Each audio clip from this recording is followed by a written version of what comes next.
I still do it some, but not as much. Mm-hmm. This is really my primary thing now. So I'm just trying to build it. You're live. Yes, we are.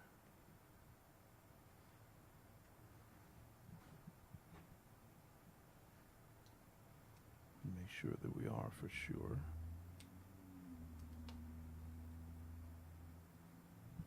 Oh, we are right now. You see it? No. How do you know we're live? No, I was saying, oh, we are, because I was about to look at my phone and see. You can. That's fine. Okay.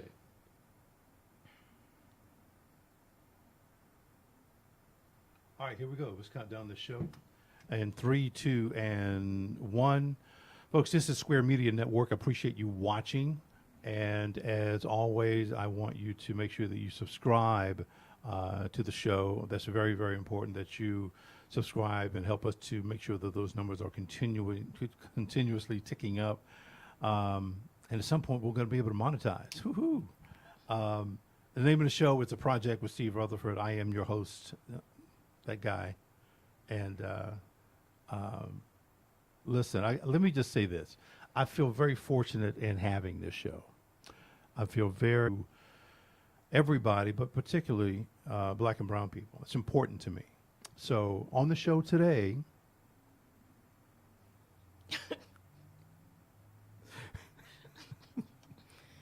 are you a PhD, by the way?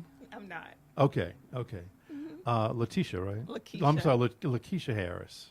I'm going to get them, but you're going to kick me in a minute. But Lakisha Harris, how are you? I'm doing great. You're a little bit closer to the mic. I'm doing great. How are you? I'm fantastic. How long have you been doing what you're doing? So mental health as a therapist, it's been just 6 years Okay. as a therapist. But just working in the community and working with individuals been a good 20 years. Right. Do you have a twin sister? I do. Okay, I thought you did.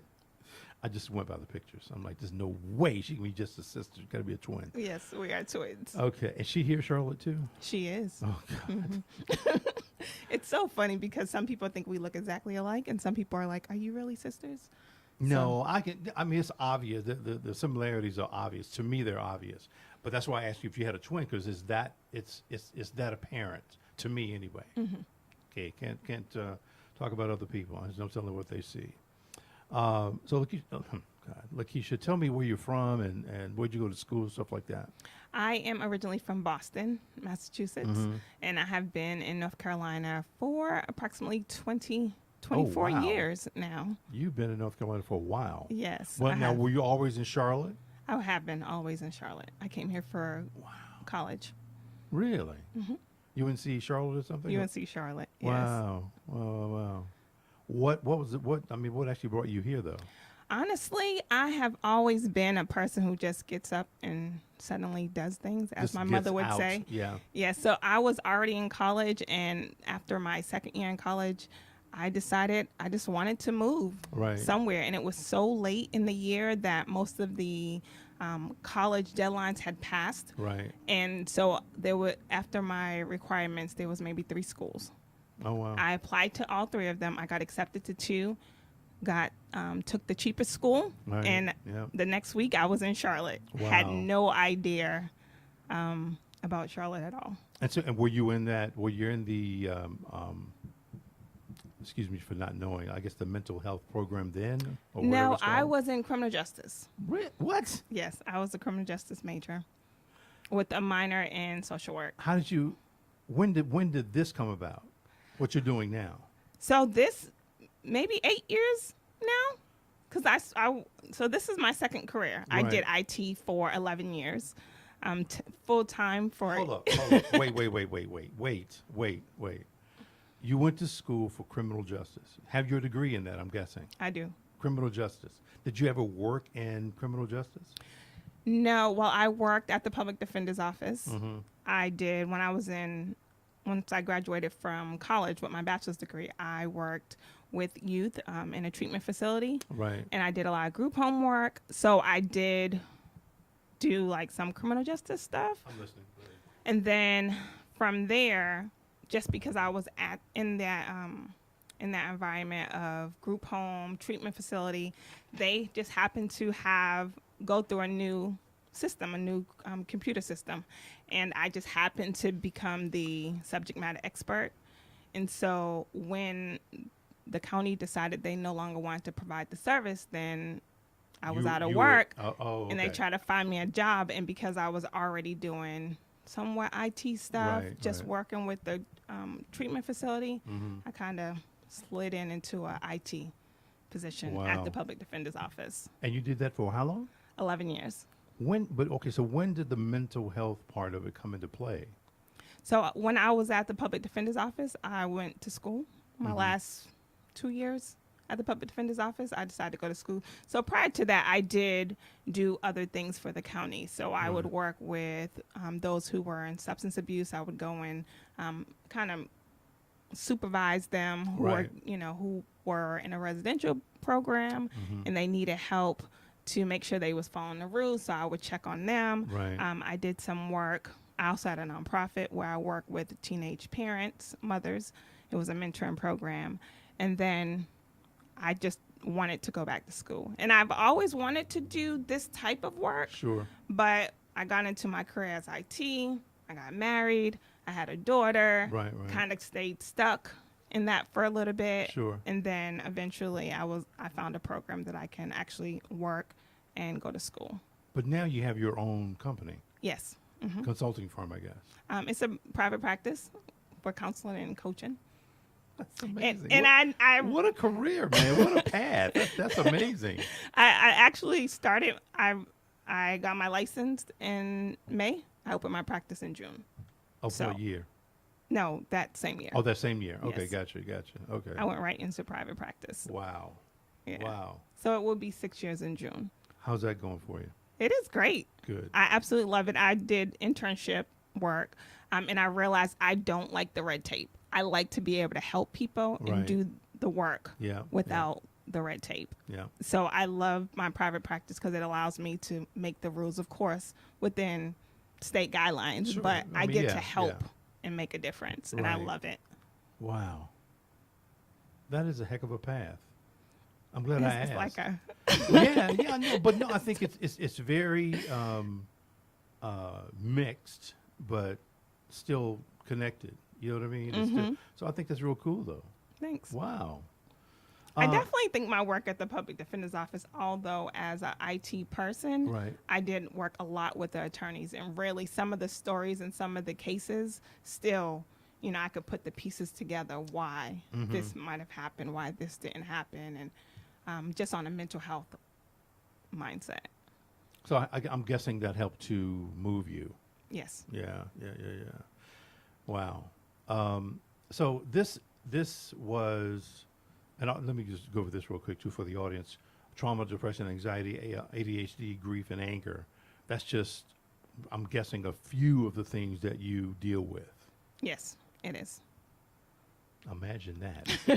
It's just a few of the things, but a lot of it, ironically comes from the trauma and it leads to all this other stuff.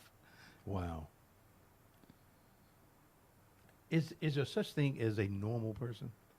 It's normal. I think healthy and unhealthy. I don't know what normal is or not, but I think there's a healthy lifestyle and unhealthy lifestyle. Because healthy, even when you're healthy, aren't there some? I mean, no one is perfect, obviously. Exactly. So if you're healthy, you're still going to have some things that are not, I guess, not healthy.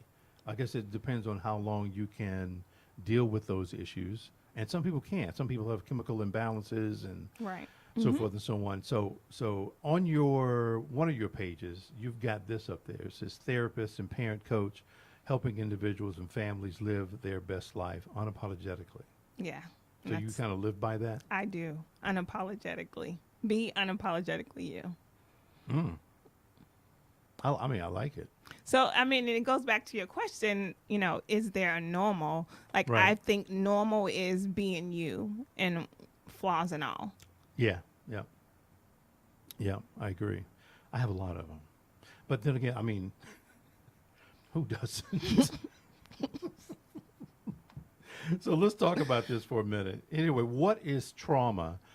And it's funny. This first line up here is just came straight out of my head. I said a life abnormality, and you can get a lot out of it. But I think things happen in life, and if it's not normal to that person, it can become a abnormality. So that could really throw them off. That's just my definition. But as I began to look into this, it says a psychological, emotional response to an event or an experience that is deeply distressing or disturbing. When loosely applied, this trauma definition can refer to something upsetting, such as being involved in an accident, having an illness or injury, losing a loved one, or going through a divorce. However, it can also encompass a far extreme and include experiences that are severely damaging, such as rape or torture. Is that a fair definition? It is a fair definition. Yes. Do you have to deal with any of these? Oh yeah, definitely. To me, because anything can be traumatic, Right. it really depends on the individual. So for me to look at someone's trauma or to say they've been traumatized, it's really the effects of it, because two Right. people can experience the same thing and one be unbothered and the other one have sleepless night, lose Right. appetite, always thinking about it. So trauma can be any event that causes you to think less of yourself, Right. be down, feel sad, have a negative effect on you. Have you ever thought about, have you researched, or is there, there's got to be research about, because you just said it, two people could experience the same thing, but it affects them differently. Right. Why? So it's funny because, and I love this topic, right, on how the brain is. And so everyone's brain is different, and based on, and it's, your brain makeup is genetically passed down, Right. right? And so, Genetically passed down. yes, like Are you the familiar true with- makeup of your brain Right. can be genetic. So, for instance, the part of your brain that is able to process information on Sure. some people Right. is larger than others. Okay. Part of their brain. Okay. Right. Okay. Some is, based on their trauma or based on how their brain was affected by trauma. Right. It will create more gray matter, which means you're going to be Create more gray matter. Yes.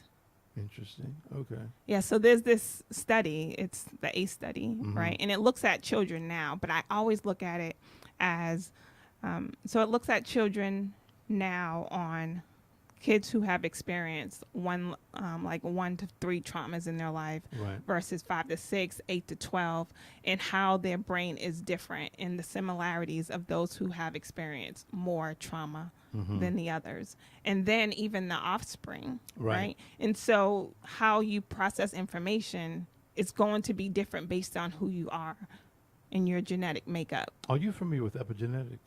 I am not. Let me just say it like this. That's some deep shit, girl. I can imagine. It is. I Just don't the even word itself. Epigenetics. My friend Eli Davis, he was just here last night. They were talking about black education, but that is his thing. I believe he's getting his PhD in it. But it talks about how our genes are tagged with trauma, and we don't easily have that erased, because it just takes time. Sometimes it takes centuries to get rid of it, and those things are passed down from generation to generation. It's funny he brought up 400 years of slavery.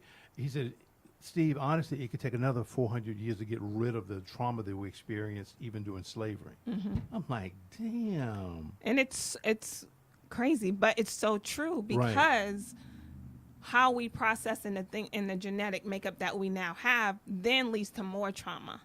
Does that make sense? It does, yeah. So that someone who was genetically given this makeup that causes Right. them to react or not think things through, and then they have a behavior that causes them to not, that because they're not thinking it through, Right. they have this other experience, and it just continues and continues until we are able to get help, because the brain is such an amazing organ. It can change.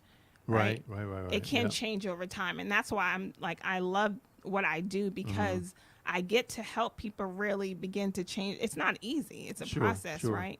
But how we change the way that we think, Right. and it affects so many other generations. not only just us as an individual, but if we can change the way we think and correct some of the negative thoughts and correct some of the unhealthy thoughts, then we can also make generational changes going forward. To me, it's amazing. Do you think trauma is the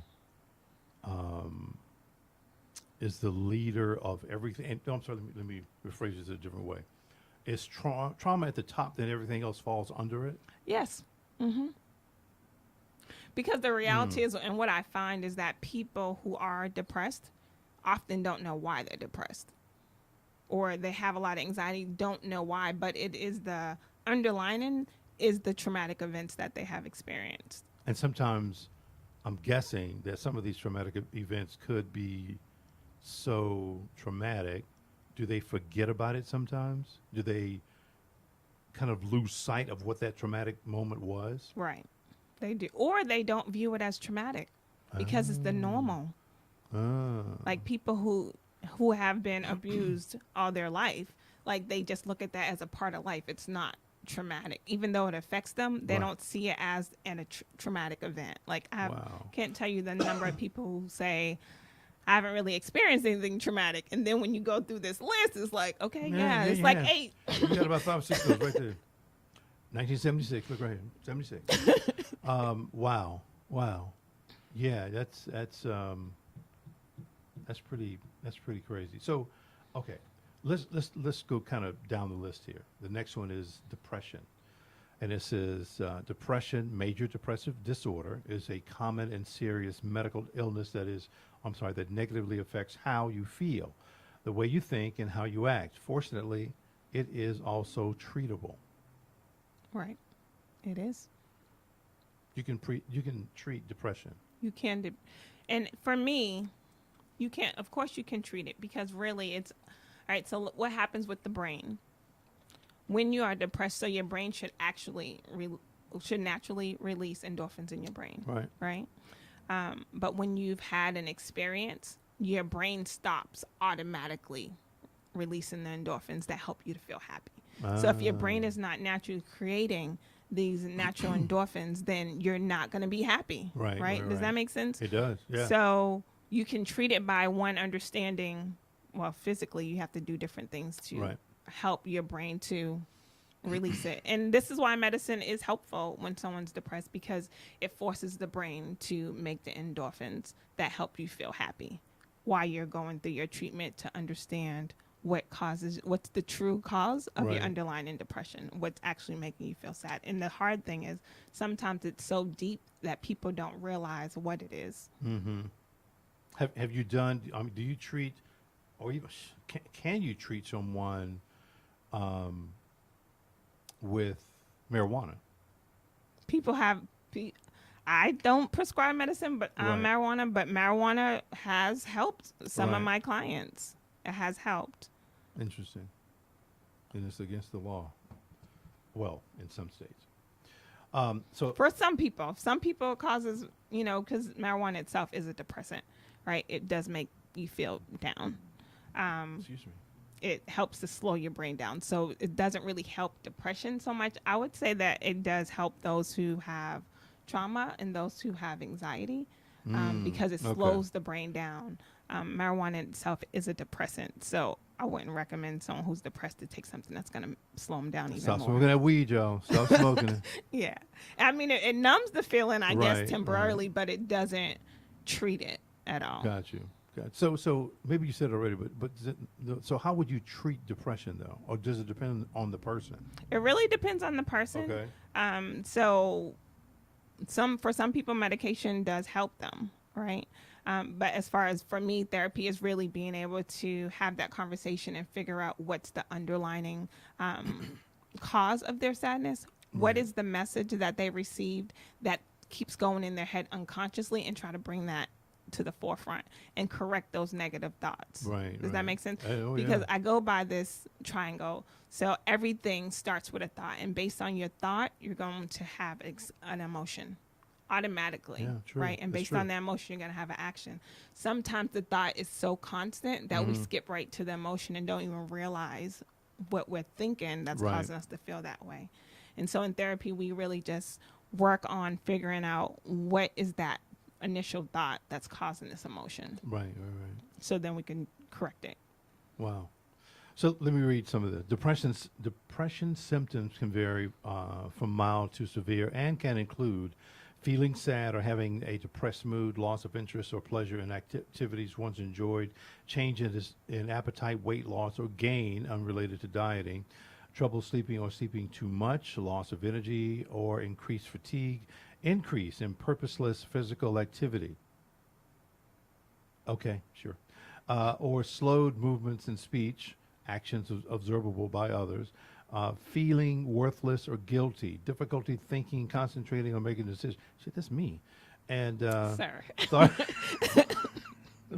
not. Depression is so serious. When you're depressed, you're not doing thoughts of death or suicide. That is not me. Symptoms must last at least 2 weeks for a diagnosis of depression. Why 2 weeks? Because it's got to be repeated or something? For a diagnosis. So you can still be depressed for a shorter period of time, but in order for it to meet the criteria of truly having this mental health disorder, then it has to be consistent. So people feel depressed from day to day sometimes, but when it's not consistent, it's a feeling that you get past. But I mean, but everybody feels depressed, don't they? I mean, at some point, there's no one soul on this earth that's never been depressed. You don't think, right? Well, there are people who haven't been clinically depressed and that means they have not been depressed for more than 2 weeks. People have bad days. Okay. And so that's different from being depressed. Oh, it is. Yes. You can have a bad day. Of course people have bad days, but being depressed it's a different level. Like you can't shake it off. You know. Okay. You want to shake it off, but you can't. Right. When you're just having a bad day, you eventually shake it off and you move on and you're fine. Yeah. But with depression, the diagnosis, then it's something that you can't just shake off. It's very difficult. And even though you want it to be gone, it's not. I have a friend of a friend, and they were going through some depression to the point where they committed suicide. I cannot imagine what that feeling is like. And I'm sure that you've had clients that maybe explain what some of these feelings are like. But I mean, in order to feel as if you want to take your own life, where does that take you mentally? When people have gotten to that point, and it is usually when people have gotten to that point, it's a long time of feeling that way. Okay. And they feel like they should be, and that's the challenge. People feel like they should be able to shake it off. Right. And again, that's the difference between having a bad day and depression. Depression, you can't just, because it's how the brain is functioning. Mm-hmm. That's the difference. Mm-hmm. Like you are no longer developing endorphins in your brain that makes you feel happy. Like you can't will that. Your body stops it. Okay. Right. Wow. Is there some kind of medication that will make it? Yes. Oh, mm-hmm. Okay. Yeah, there's medication for that. But I'm assuming that you're not one who really likes to push a ton of medication on people. I think that sometimes medicine, I don't push a ton. I always say, let's try therapy in isolation for those who don't like medication. Right. So I always say, let's try therapy. And if if we don't start seeing some progress, then medicine will help us. Because sometimes people can be so low that they can't even receive the information in therapy. Mm. And so sometimes we need to excel the brain in order to be able to receive what we're working on in therapy. Jeez. Do you have hard cases? Oh, yeah, definitely. Yeah. I mean, I don't know. You could say, Steve, mine are pretty simple. Mine's are pretty complex. It's funny. I had educators here last night, and one teacher was like, "Oh, my school is this and it's that. It's very happy, blah blah blah." On the other end, this other teacher, his school was like, I'll say a war zone compared to hers. It wasn't a war zone, but it was they were so vastly different that it was almost like they weren't even talking about the same school system. Wow. Oh, well. So let me read this little piece. Also, medical conditions, thyroid problems or brain tumor or vitamin deficiency. A vitamin deficiency? can mimic symptoms of depression, so it is important to rule out general medical causes. Depression affects an estimated 1 in 15 adults, 6.7% in any given year. And 1 in 6 people, 16.6%, will experience depression at some time in their life. 1 in 6. Okay. Yeah, so it's not everybody. Everyone has a bad day, but not clinically depressed. Right. Depression can strike at any time, but on average first appears during the late teens to mid-20s. Really? Why is that? That's when your body's trying to figure itself out or something? Your brain is going through this processing part, and based on your experiences. I was stupid during that time, I'll tell you that. That's probably why you wasn't depressed. You didn't take anything serious. I did not. I didn't either. Wow. Women are more likely than men to experience depression. Some studies have show that 1/3 of women will experience a major depressive episode in their lifetime. 1/3, that's pretty high. Well, and according to this. Yeah, and it's interesting because I think men definitely experience depression. We do. But it is not as reported because they're not getting help. Well, and plus, wait. Here's the narrative, though. Men are not supposed to show emotion. Right. Men are not supposed to cry. Men are supposed to be the provider. Men are supposed to do this, and this. So when it comes to depression, we're never supposed to show that. Right. Which is why that number is so low. I don't think it's. I'm not agreeing with that. I think that men should. I'm not blaming you. There's no question. But I just don't know how accurate the number is. Right. Because men just don't report it. They don't get help. Well, and I will say men are starting to get more help. Like my male population is growing. Really? Yes. Do you think that mental wellness should be a part of everybody's life, daily life somehow? Definitely. How do you get something like that started though? I mean, that would take a complete shift in thinking. And in very small ways though, it recognizing gratitude, finding things to be thankful for on a regular basis, being consistent with it, really being able to recognize your strengths.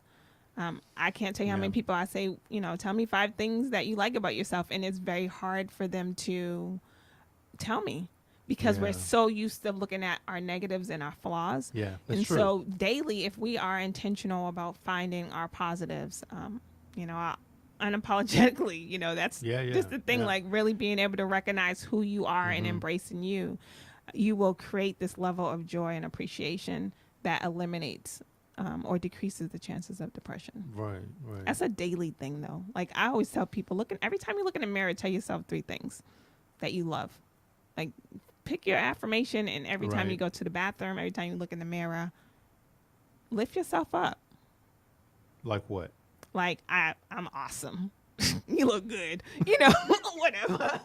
You so smart. You about to rock it. Like that's just me. Those are my personal affirmations. Right. Before I go to therapy. All right, let's go. Let's get it. Right. Yeah. And just getting yourself to the point where you believe your own hype because people believe what you believe about yourself. Yeah, that's true. That is true. Wow, that's a good one though. That's good. Here we go. What is anxiety? Some anxiety is helpful. It helps us react to stresses or potential threats by quickening our reflexes and focusing our attention, and it usually settles once the stressful situation has passed. Anxiety is when those feelings don't go away. They're extreme for the situation, and you can't seem to control them. When anxiety is severe or they're all the time, it makes it hard to cope with daily life. Is this in the same category as like an anxiety attack? Yes. What is that? How would you explain it? So when people have anxiety, there is this increased heart rate. Right. There is perhaps this lightheadedness. There is this losing your thought or your focus on wherever you are. There's like an overwhelming nervous feeling. So if you ever get to a point where, or if you ever experience being somewhere and just completely nervous and you're shaken, it's that feeling on the inside times 10. Do we know what that comes from? So again, it comes from the way your brain is operating, from traumatic events, from mainly. I've seen Yeah. some people that have they started having these attacks after someone has passed. Fear. How Fear is big. It's a big impact on anxiety. what's the big impact? Fear. I'm sorry, this is my Boston accent. Fear, F-E-A-R. Okay. Well, no. I heard that. I heard that. I guess so. I guess so. So somebody passes away, then they're afraid of who knows what, I guess, right? Right. Perhaps it's fear of them dying. Perhaps it's fear of, interesting. So that can cause anxiety. Mm-hmm. Could it get to the point where it's, you can't even function anymore? Yes, most definitely. Okay. And do you have clients like that too? I do. And I do. Sounds like you Well, want to they function, though. Right. They're able to function. Most people are able to function. There's medicine for that, too. you be throwing them just. I mean, I don't. Hold on, let me throw you one real quick. Wait, I don't prescribe medicine. I don't prescribe medicine. We're kidding. I don't prescribe medicine, but I do find that sometimes it's helpful to Yeah. get to the root cause of the anxiety. Are there natural methods or ways to deal with this? So, yeah, so there's meditation, there is yoga, there is deep breathing. There is, once you are able to recognize the root cause and the root false belief, Right.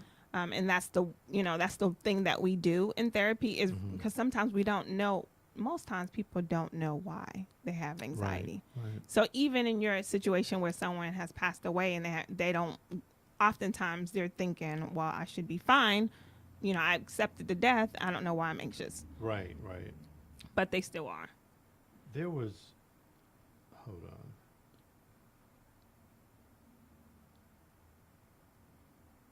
Let me see if I can come up with this movie. No, not that. Come on. Was that Inception? Did you see that movie, Inception? Mm-mm. Leonardo DiCaprio. I think that's the one. I want to be sure here. Anyway, Inception. Let me make sure I got the right one.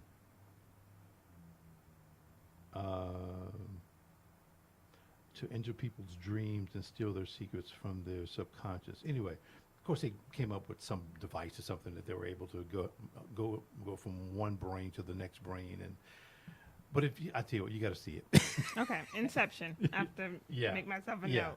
Yeah. I mean, for what you do, I think it would be pretty interesting. I think you may be interested in that movie. Kind of cool though. Are you a movie buff? I'm not.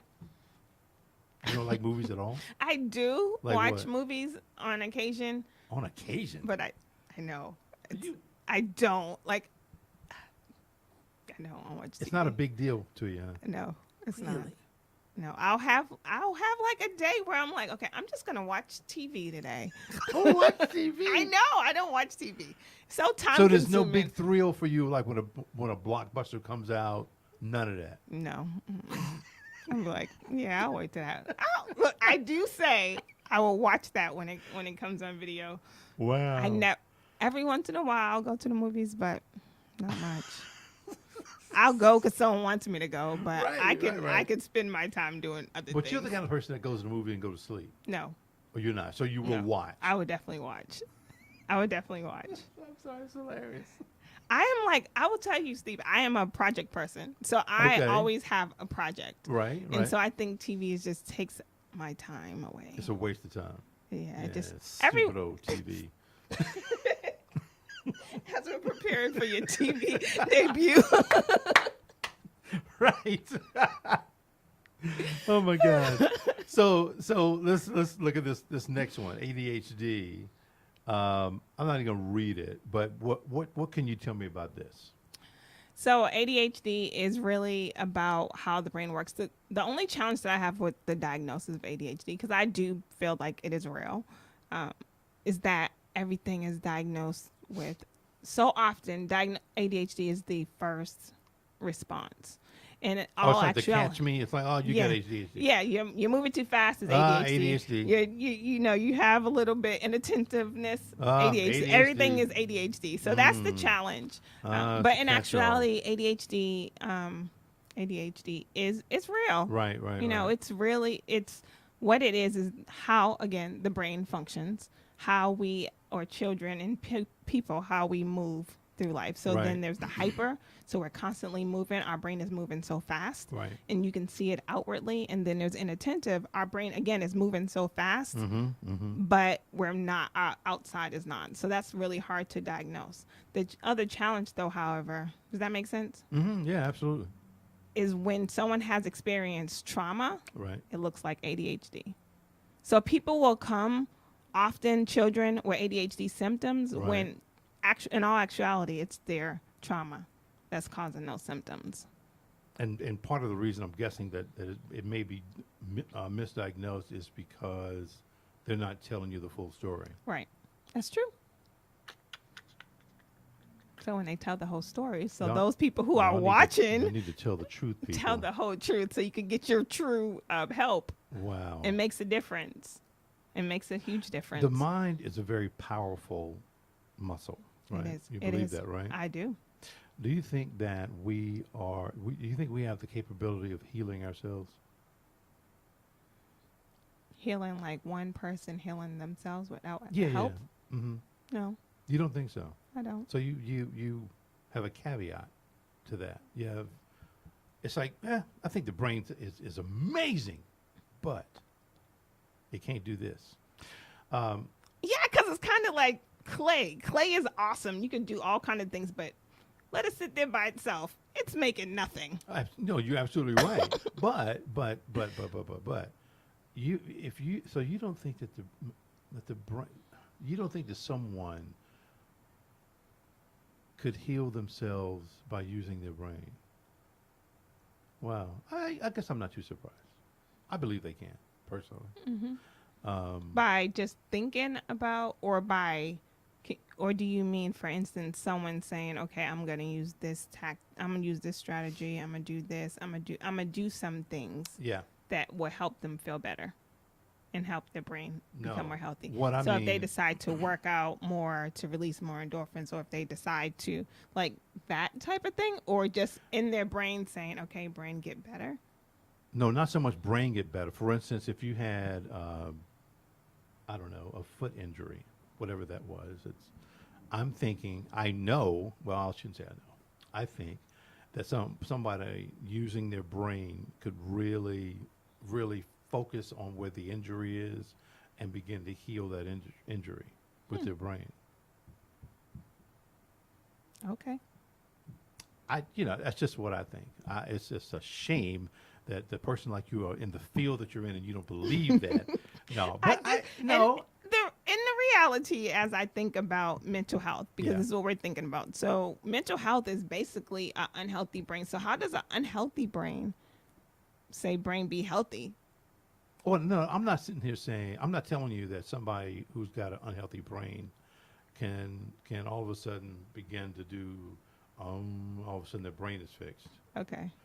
But I'm just saying other things. If their brain is healthy and they have a healthy lifestyle and all of a sudden they hurt their back, I don't know, whatever it is. Mm-hmm. But I believe that through their own spiritual connectivity to their body, that they could possibly repair some of the things that's wrong with their own body. That's what I'm talking about. You feel like it could repair their body or repair their brain? Body. Okay. All right. I'm not saying brain. Okay. All right. Well, good. I'm not saying it. All right. So then we could agree on that. Listen. Because I do believe that we have, but I have a spiritual. I feel like it's spiritual, right? Okay. So I don't necessarily feel like I heal myself, do it, but I do believe that God does heal. So I guess that's maybe a difference than what you're saying. So if God does heal, how do you think God is healing you? I don't know. I don't know. I honestly. By coming and smacking you upside the head or something? No. I'm just saying. No, not by no. heal. No, I'm just no, not like that. I'm just kidding, people. I'm really not, but I know you're not. But I don't know. But the same way I don't try to figure out how I breathe the air, I don't try to figure out how God heals. Because I don't figure out how I'm breathing air. Well, I know that I'm breathing it though. Yeah, of course. Yeah. Okay, all right. Well, listen. We'll talk about that another day. Okay. Not that I'm trying to ADHD. Yeah, not that I'm trying to convince you, but I just believe that the brain or the mind can really, you can heal yourself. Not on everything. I'm not saying if you get a gunshot, all of a sudden, oh, okay, woo, the bullet hole's gone. No, nothing like that. No. But if it's something not as severe, the brain can will your body to feel better. I think so. Okay. Yeah, I do. I really think so. Okay. So anyway, here's the next topic. Grief. Deep sorrow, especially that caused by someone's death. So how do you tell somebody to get over grief? How do you help them deal with it? It's with grief, grief is one of those topics that are it's difficult because everyone has a completely different process. All right. And so it's really just a process of accepting. That's it. Accepting, releasing negative, thinking positive, right. Changing the thought about it. So oftentimes we stay in our grief because we have a negative thought associated with it. For instance, I'm never gonna make it without my wife. Mm-hmm. So if we are able to correct the thought and say, really identify how you really could make it and what's the positives of how your wife helped prepare you for that or what have you. So really just building up, because grief is one of those things that there's no time frame on it. Everyone's process is different, and it's really just accepting and releasing. Do you often have to help people with that? I don't. This is actually one of the topics that I find the hardest, right? Because there is no, it's a very obvious cause. Mm-hmm. I have worked with several people who have gone through grief, and they are, they felt a lot better. They felt like, they are doing really well. And so you helped them? I did. Okay. But it's really a process of them accepting, releasing negative thoughts about it. You don't tell them that emotions. they need to hurry up and get over it, do you? No, not at all. You need to hurry up and get over that. I'm sorry. It is a complete process. It's very interesting. And when people are feeling better, they still have bad days. Of course. But they don't get, it's not depression, but they go back to having a bad day. And then they have a good day. Yeah. I've seen people grieve, and in fact, I've seen some people grieve for years. I am one of those people that after a couple of years, I'm like, dude, somehow you got to try to get, I don't say over this, but I'd say through this. Mm-hmm. And man, it's just hard. I said, it's hard. Look at you do this. Come on, help me. But I'm not trying to make fun of it. I'm just simply saying, but that there are, and I think, but those are the kind of people that will not seek therapy, though. They just waddle in their own misery, and that's a. Be quiet. In actuality, they're the people who do. They need to get therapy because it will help them through the process. The reality, it doesn't feel good to grieve. So no. Why? Some people like it. Some people appear to like that crap. I cannot believe that people like to grieve. Well, it appears to me they like it because that's all they're doing is grieving. They don't like it. Shut up. Come on. They don't like it. They just don't know how to get out of it. Oh, really? It's kind of like unhealthy relationships. You know you shouldn't do it, but you're still in it. Well, that's a lot of people. Yeah. So it's like that. So you have help for them too? Yeah. It's hard though. It's Girl, you need to get over that one. Now that was like, you still together? That's in my brain. That's not. You don't do relationship stuff too, do you? I do not. Okay, I just wasn't sure.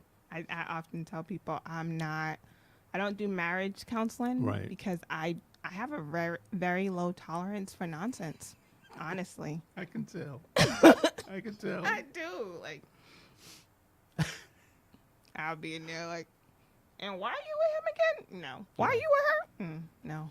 So I just help people identify what they appreciate about themselves. What they love, what they value. Increase their individual value. And live their best life. Well, so. All right. there it is. So here's the next one. What is anger? Anger is an emotion characterized by antagonism toward someone or something you feel has deliberately done you wrong. Anger can be a good thing. It can give you a way to express negative feelings, for example, or motivate you to find solutions to problems. But excessive anger can cause problems. True? True. Very true. Very true. It's funny, as you was reading, I just had a thought of my youngest daughter. When she gets angry, she gets so productive. But of course, that's not the anger that people come to therapy for. But there's definitely some benefits to getting angry, fed up, tired, doing something different. Yeah. But not anger management where you become aggressive and lose control of yourself and your emotions. Because sometimes this anger can spill over into being just an awful person. Mm-hmm. And that's not good. Right. How deep do you go with? I don't know how deep, but how do you have clients that are institutionalized at all? I do not. But there's people that deal with that kind of thing. There's anger management classes. There are definitely therapists who do anger management only. Mm-hmm. And so, again, I feel almost like a broken record, but no, you're not. So I have this image that I often draw in my therapy sessions, right? And so, and if you can imagine the image of a glass vase, and so in that vase, there's rocks, there's pebbles, and there's sand, right? And so the rocks are the big things that we have never grown from, we have never healed from, right? And so over our lifetime, they just keep on piling in there, right? And along the way, we have smaller issues, pebble-sized stuff, got mad about, or somebody couldn't, I lost something, right? Small stuff that might stay with us for a couple of days, but we can let it go. And then you have your sand size anger, which very simple, someone cut me off, very simple stuff. But it's the rocks, those things that we have dealt with over a period of time that stay in that vase, right? And at a certain point, the vase is full, and so you become a very angry person because even the small things are now overflowing in your vase. Sorry, I'm listening to you. So, yeah. So I really think that with anger management, being able to, if we can get rid of some of those bigger issues that we've never healed from, we can really get rid of those, we won't be as angry. And people won't be as angry. But sometimes it's so many things that have experienced and just piled up that vase, that the smallest thing now makes me feel like I'm about to crack. Things have changed, like over the last, I'll just say, 5 years. And this change that I'm talking about is that we seem to be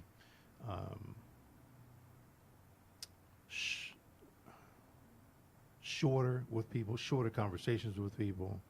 We've seen our patience level is much lower.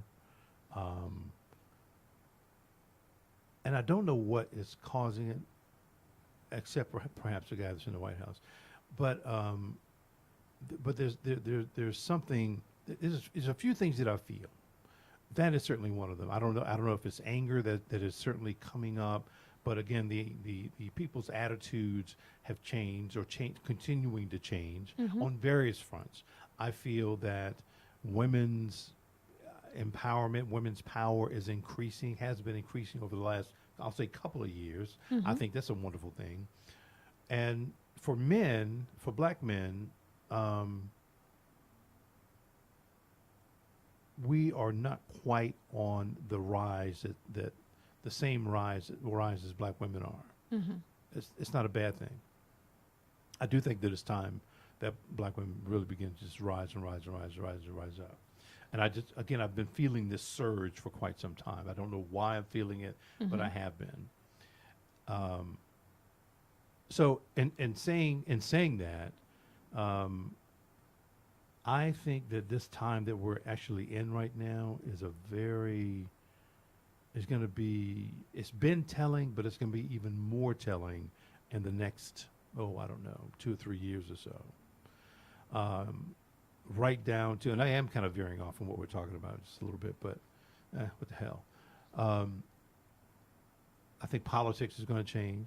I think we're going to see more women into politics, which is great. I think I really hope that we're able to get a woman in as president. That's going to change some things. But as it relates to what you do, we need we need some damn therapy. We do. Yeah, we do. Black folks historically have not been very good about therapy. Right. They don't think it's for us. Right. So, and I don't know why that is, but. Well, there's legitimate reasons why black people don't go to therapy. Like, I totally get it, historically speaking. And why is that? For one, there was a time when black people did go to therapy. They were forced to stay in those places. They were institutionalized, and then they were then treated and used as test dummies historically.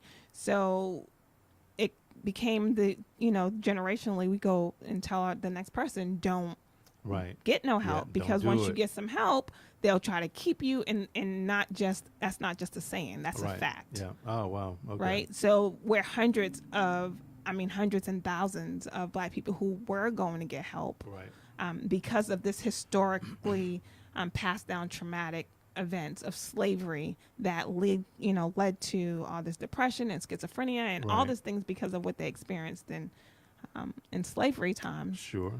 That when black people did get help, it was not the good help. They were treated very poorly and forced to stay in those places. Let me ask you this, and let me kind of get back to what we were talking about. We talked about ADHD. Where does PTSD fit into all this? Right? Yeah. Do you have patients that are or clients that are struggling with PTSD? Right. Yes. So PTSD is basically the impacts of trauma. The impacts of trauma. Okay.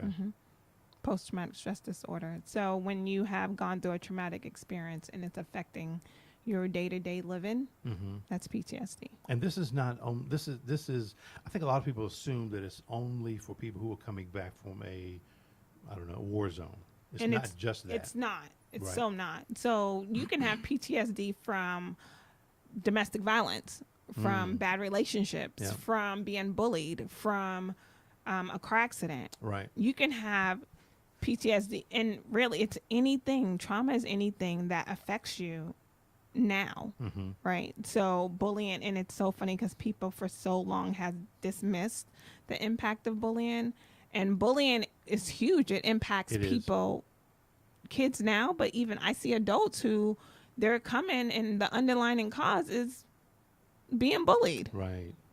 But not just being bullied, it's domestic violence, when people are revisiting and having flashbacks, when you have experienced a negative. So of course in the war as well, but just thinking about on the day-to-day basis, if you have been involved in domestic violence and you are at work and then all of a sudden you start thinking about that time you got punched in the face or you got slammed to the ground, and then you can't focus and can't concentrate at work, and you're nervous and you're feeling depressed because those thoughts are coming through your head, that's PTSD.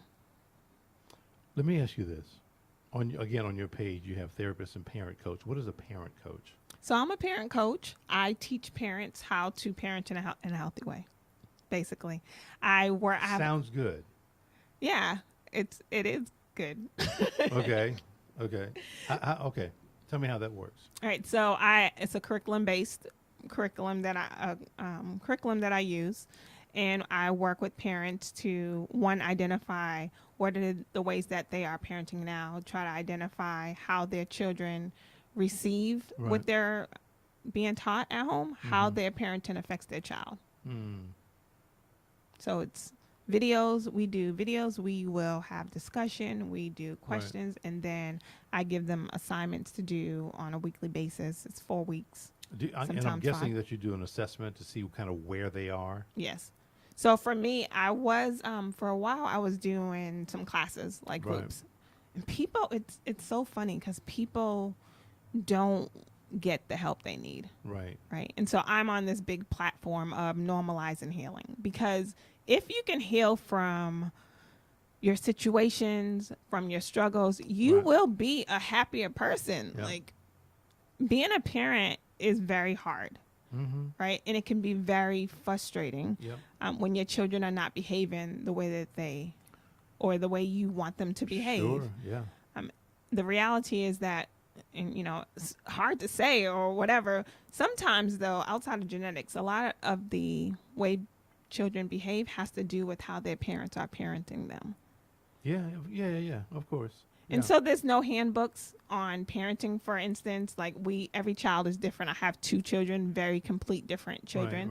Right. So having to parent them completely different. But I know these things because, shoot, I'm my first client when it comes to parenting. My child, I put all those techniques to the test, and I know that they work. So whenever I work with children, because I do have about 50% of my population is children, I work with their parents. Interesting. Do you ever have to do any kind of court-appointed, what's it called again, parent coaching? Not recently. Oh, but you've done it. Yes. I just made that up, but yeah.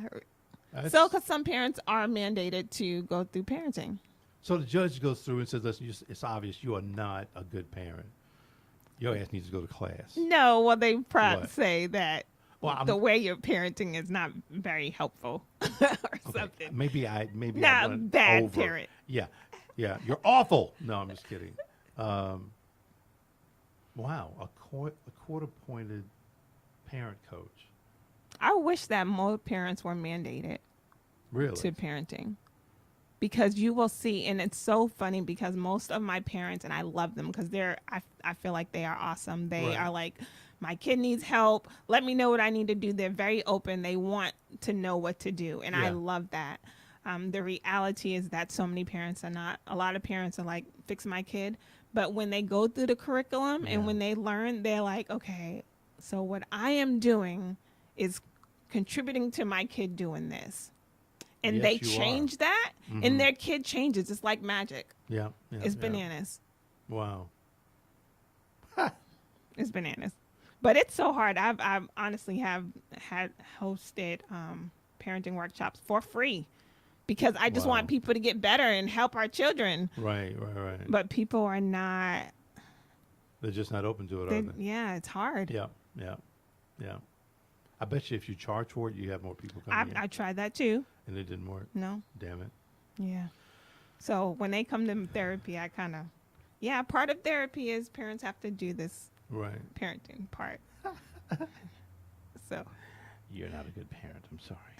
But you're a great candidate for this class. The thing is, we only do what we know to do. Right.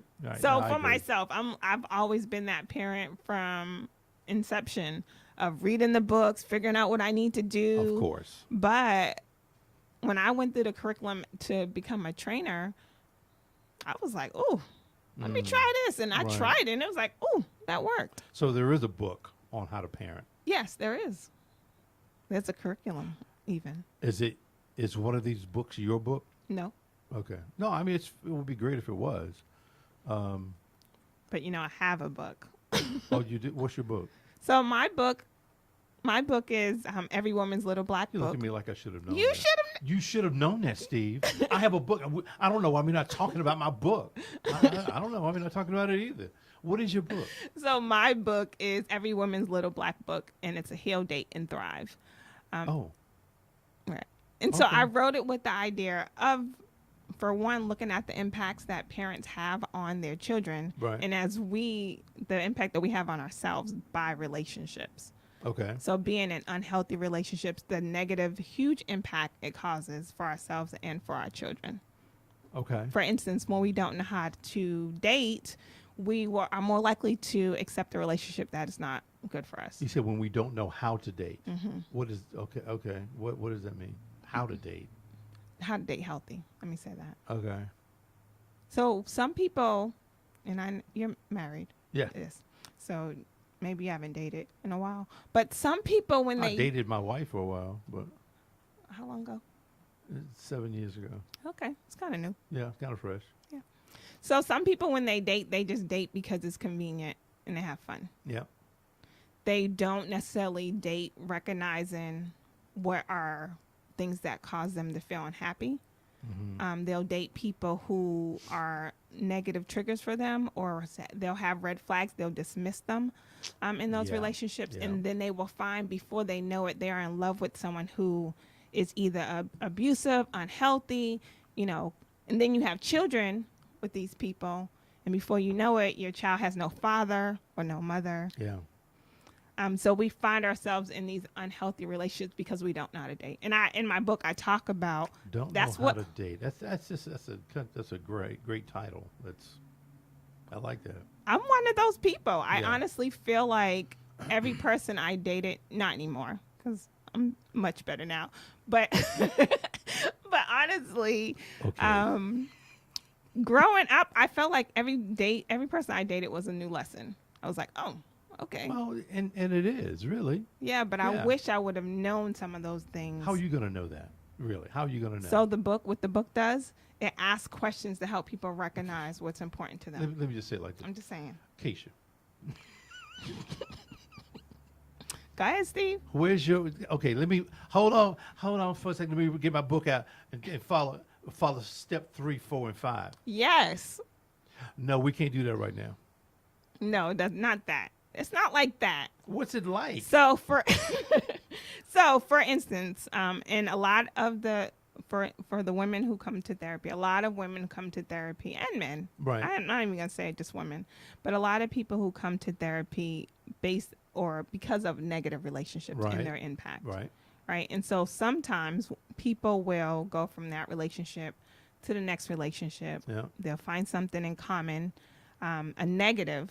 Right. And then they'll date somebody else, right? And meanwhile, not doing the work to truly heal from the original relationship that caused the hurt. Sure. So then you have people who are angry, upset. They're looking for the red flags, or as soon as they see it, or they assume there's a red flag when it's maybe not a red flag. Yeah.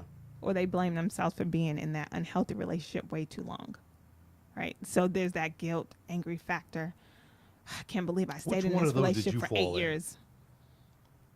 Which one and what? Which one of those categories did you fall in? You waited too long? Was it? No, I never waited too long. Bye. No, that definitely ain't my story. I'm kidding. But finding out after, like, when it was too late, like. Yeah. Yeah. I get that. So if we know what we need as individuals, because sometimes I'll ask the questions, for instance, well, what do you want in a relationship? And like, I don't know. You have to think about it. No, you got to know. You got to know. But people don't know. Right. People honestly don't know. Yeah. And so that's what the book does. Helps people to recognize what's important for them, what they want, what their red flags are. That's good, though. And being able to monitor when they get it. I guess that's the closest thing that you would have for, I don't know, relationship therapy or something like that. Yeah. Wow. I like the steps in the book. I do them in therapy. Mm-hmm. Wow. So I've tested it out before the book came out. Did you try this on your sister too? I tried it, but she's probably watching. But she's not a very good listener. I am not going by your instructions. No. She's the older twin. She's the older twin? Yeah, 1 minute. 1 minute. I'm sorry, that shit don't count. Yeah, say it again, Steve. It does not count. I'm sorry. Yeah, that's what I say too. She's gonna be calling you. Let me speak to him. Well, that's good though. I think that's really, really cool to have something like that, because a lot of people don't. Even Steve Harvey's book, whatever it's called, I can't think of the name of it now, is good. It's a good information that people should read. But I'll say this: if you want to, you're more than welcome to come back on the show so we can talk specifically about your book. Okay. If you want to do that. Okay. Yeah, that would be great. I did not know about your book. I'm sorry. All my research never showed a book. Actually, it did, but I'm like, I ain't talking about a book. Well, we talked about the book because it relates to our relationships, our anger, Yes, our it mental does. health. Yes. Yes. And that's yes. the whole point. Yeah. Normalize healing. Let's get help whatever way you can get it. Here's some questions for you. Okay. Have you ever heard of any of these? These are not the questions yet, but have you ever heard of these? I've heard of double consciousness. Double consciousness, code switching, intersectionality. I got to push through this because of time. Okay. But they're very, very good topics, though. So what do you think about this political climate that we're in right now? Sum that up in just a quick phrase. If Nonsense. You can. That's a good one. Nonsense. But I am encouraged. Right. Of the new politics that's going on Mm-hmm. and the new people who are in place. Actually, my sister-in-law is one of the new black congresswomen Really? from Massachusetts. Yes. Oh, excuse me. So I'm like, Did she read your book? she just- better had no, so I believe so. Okay. My brother has, everyone has it, so I'm sure she has. Right. Wow. So as it relates to politics, it's, I don't know. At one point I feel that politics has brought so much to light that I much would have rather it stay hidden. Yeah. It creates this boldness for people. It does. And It I'd does. much rather you had said that in your brain. Yeah. Right. Wow. So I don't like this. Yeah. I hear you. I Yeah. hear you without you even saying anything. I hear you. So tell me, what are your thoughts on Me Too, Black Lives Matter, Time's Up, Living While Black? I think they're awesome. I think they are. I think it's great. The Me Too, definitely one of the. I think one of the most damaging factors of abuse and those who have been victims is the silence. Yeah. When you can speak your truth Mm-hmm. and you cannot let those thoughts continue to swerve in your head, you already begin to heal. Right. So I think it's awesome that women are telling their stories, and even those who are not telling their stories, somebody else is hearing it, and it's normalizing them what they experienced. Sure. Yeah. No, you're So absolutely I right. absolutely love it. Good. And the Black Lives Matter. Yeah. Because so many people say every life matter, and Yeah, but that diminishes. I think they're trying to diminish Black Lives Matter. Right. And it's not what they think. Some people think, oh, you just talking about black people. Well, in some ways, yeah, because that's the group that it's happening to, and we got to really stop this whole thing. right. So it doesn't mean I dislike white people. It ain't got nothing to do with that. But And the you take it out of reality is, context. only black people have endured the 400 years of slavery. They're the only ones who came millions of people in this slave ship in these little tiny boxes. Like, if you can, come on, like, don't get me started though, Steve, because then I move it to my Malcolm X-isms. That's fine. But again, when you come back, Yeah. when you come back, we can certainly get into all of that and your book. You know what I want you to do though? I want you to bring somebody that's actually read your book and it's actually worked for them. Okay. Does that person exist? They do exist. I'm just saying, I don't Sir, care. they do Why do exist. you have such an attitude about that? I think you need to read your book. Yes, they exist. Here's a lighter one for you. What's your favorite restaurant? My favorite restaurant. It doesn't have to be here. It can be anywhere. Yeah, so I don't necessarily have a favorite restaurant, but I do love Caribbean food Yeah. and Asian food. Okay. I'm from Boston, so we're all about cultural food. Right. Yeah. Yeah. Okay. Favorite drink? If you have one. Wine. I enjoy wine. Red, dry, White wine. white wine. Mm-hmm. Gotcha. Yeah, I'm a B&B person actually. I like it's a drink, but it's brandy and Benedictine. Then I like to have my cigar with that. Just FYI, people. So Like gifts. that's right. That's right. I'm Case- accepting gifts case now. you want to send Yeah. gifts. What's your favorite place to travel to, or maybe a place you want to go? Okay, so crazy enough, I have never been to Jamaica, and I want to go. I'm gonna go this summer. Do you have Jamaican roots? I don't. Okay. I don't. I just want to be there. Yeah, I've been there once. Yeah, it's good. I loved it. It was great. I think anywhere for me in the Caribbean is cool. But Yes. yeah, Jamaica's nice though. Yeah, that's my That's real place. nice, This yeah. summer, I'm going alone or with people. I'm going. My girl, Larissa, she went by herself. Anyway, Yeah, I will so go by myself if someone's not going with me. That's it. This is my year of traveling alone anyway, so well, I'm that's for good. it. Yeah, don't wait. What? Oh God, what happened here? Oh, come on, man. Did have a more peaceful place. Oh, I know what happened. Yeah, what or who is God? Oh, not up there. Sorry. There we go. Oh. What or who is God? what or who is God? God is God. To me, God is God. I mean, okay. He is the creator of all things. He is the one who I go to for guidance. Right. Yeah. Are you sure? Yeah. I know. So it's, ironically, and a lot of people don't know. So at one point I was an atheist. Oh, okay. So okay. when I became Christian, Right. like all my questions, all that was just resolved during this process because I was atheist. I'm not. You know something? See, we got to come. You got to come back. I'm We so got not. Like more everything stuff I to am talk now about. is because of God. Really? Like without a doubt. Well, I mean, Even no, I think stepping this- into this field and doing everything that I'm Yeah, doing, the yeah, miracles that have happened along the way. Right, right. No, I think it's a great thing. I believe, there's no question about that, but I have a different way of believing. I'll put it that way. Okay. We'll talk about when you.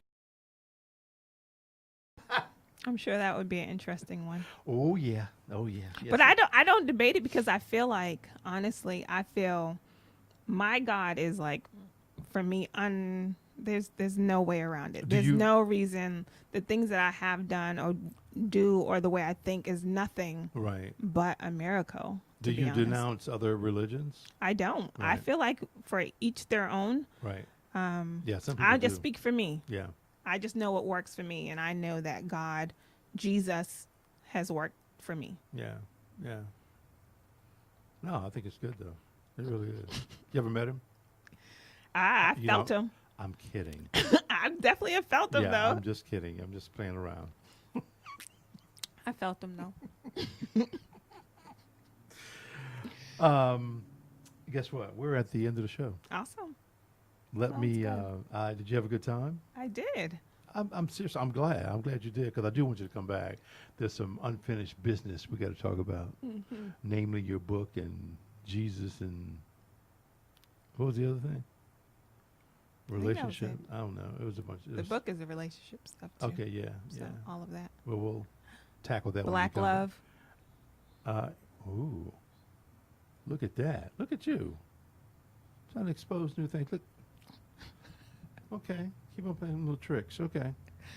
What about black love? Okay. So anyway, tonight we've have another show at 7. So coming up in about, 28 minutes or whatever the heck it is.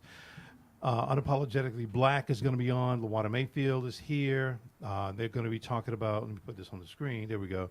The 2020 census. You know something, even that by itself, the 2020 census, the question is there things that we should be concerned about? And the answer is hell yeah, because now they want to try to add some things to it about citizenship and things of that nature. And it's stupid. But again, they're going to be talking about that tonight. Coming up for the rest of the week, Brandon Reiser. You know Brandon Reiser? Oh, wait. Yeah, him. I do not. He is what did I say, psychiatrist? He's a psychiatrist. Yeah. He'll talk about medicine. All that stuff. Yeah. And that's on Thursday. And then on Friday, We have these three ladies: abuse versus neglect, generational trauma, surviving to thriving. So that's going to be a good show. Do you know any of these ladies? I do. You I know, know both of them. really? Mm-hmm. Okay. I should have probably talked to them before you came on.